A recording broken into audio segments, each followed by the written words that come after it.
আপনি কি প্রায়ই মাথা ব্যথায় ভোগেন? যন্ত্রণা এতটাই তীব্র যে আলো কিংবা শব্দ সহ্য করতে পারেন না? যদি আপনার উত্তর হ্যাঁ হয়, তবে হতে পারে আপনার সেই সমস্যার কারণ একমাত্র মাইগ্রেন। আজ আমরা বিস্তারিত আলোচনা করব মাইগ্রেন কি এবং কেন হয়, কারা বেশি আক্রান্ত হন এবং কিভাবে এই সমস্যাকে নিয়ন্ত্রণে রাখা যায়। মাইগ্রেনকে অনেকেই সাধারণ মাথা ব্যথা মনে করে, কিন্তু চিকিৎসা বিজ্ঞানে এটা আসলে একটা স্নায়বিক ব্যাধি। মাথার একপাশে তীব্র ব্যথা, সঙ্গে বমি বমি ভাব, আলো বা শব্দে যন্ত্রণা বৃদ্ধি, কখনো কখনো দৃষ্টি বিভ্রম, এগুলো মাইগ্রেনের প্রধান লক্ষণ। বিশেষজ্ঞদের মতে মাইগ্রেন সাধারণত মাথা ব্যথার মতো নয়, বরং মস্তিষ্কের ভেতরে স্নায়বিক কার্যকলাপের অস্বাভাবিকতার ফল। গবেষণায় দেখা গেছে পৃথিবীর প্রায় 15% মানুষ মাইগ্রেনে ভোগেন। এর মধ্যে মহিলাদের সংখ্যা তুলনামূলকভাবে 3 গুণ বেশি। সাধারণত 15 থেকে 45 বছর বয়সীদের মধ্যে মাইগ্রেনের সমস্যা সব থেকে বেশি দেখা যায়, তবে শিশু বা বয়স্করাও এর থেকে বাদ নন। মাইগ্রেনের যন্ত্রণার নির্দিষ্ট কোনো কারণ নেই, সাধারণত হঠাৎ করে শুরু হয়।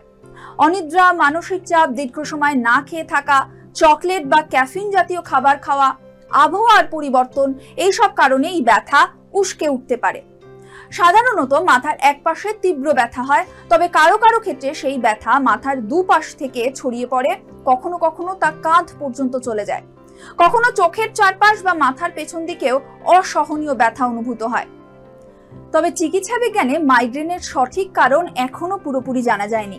গবেষণায় দেখা গেছে মস্তিষ্কের স্নায়ু ও রক্ত প্রণালীর কার্যপ্রণালীর পরিবর্তন এই মাইগ্রেনের মূল কারণ। সেরোটোনিন নামক একটা রাসায়নিকের মাত্রা ওঠানামা করাও মাইগ্রেনের অন্যতম একটা বড় কারণ।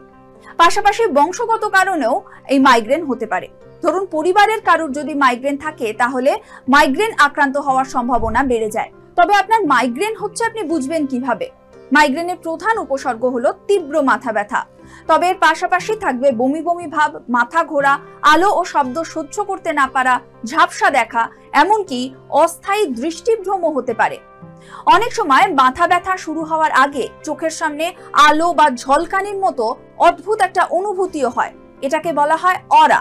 মাইগ্রেন পুরোপুরি সরানো সম্ভব নয়, তবে ওষুধ এবং জীবনধারা পরিবর্তনের মাধ্যমে নিয়ন্ত্রণ করা সম্ভব। ব্যথা শুরু হলে ব্যথানাশক কিংবা ট্রিপটান জাতীয় ওষুধ কার্যকর হয়।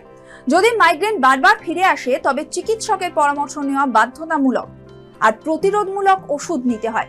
কিন্তু শুধু ওষুধই যথেষ্ট নয়, প্রয়োজন পর্যাপ্ত ঘুম, নির্দিষ্ট সময় খাবার, মানসিক চাপ নিয়ন্ত্রণ করা, যোগ ব্যায়াম, মেডিটেশন, এগুলো সমস্তই মাইগ্রেন নিয়ন্ত্রণ করতে সাহায্য করে। একই সঙ্গে খাদ্যাভ্যাসের পরিবর্তন করতে হবে। চকলেট, ক্যাফিন, অতিরিক্ত চিজ বা জাঙ্ক ফুড, এগুলোকেও এড়িয়ে চলতে হবে।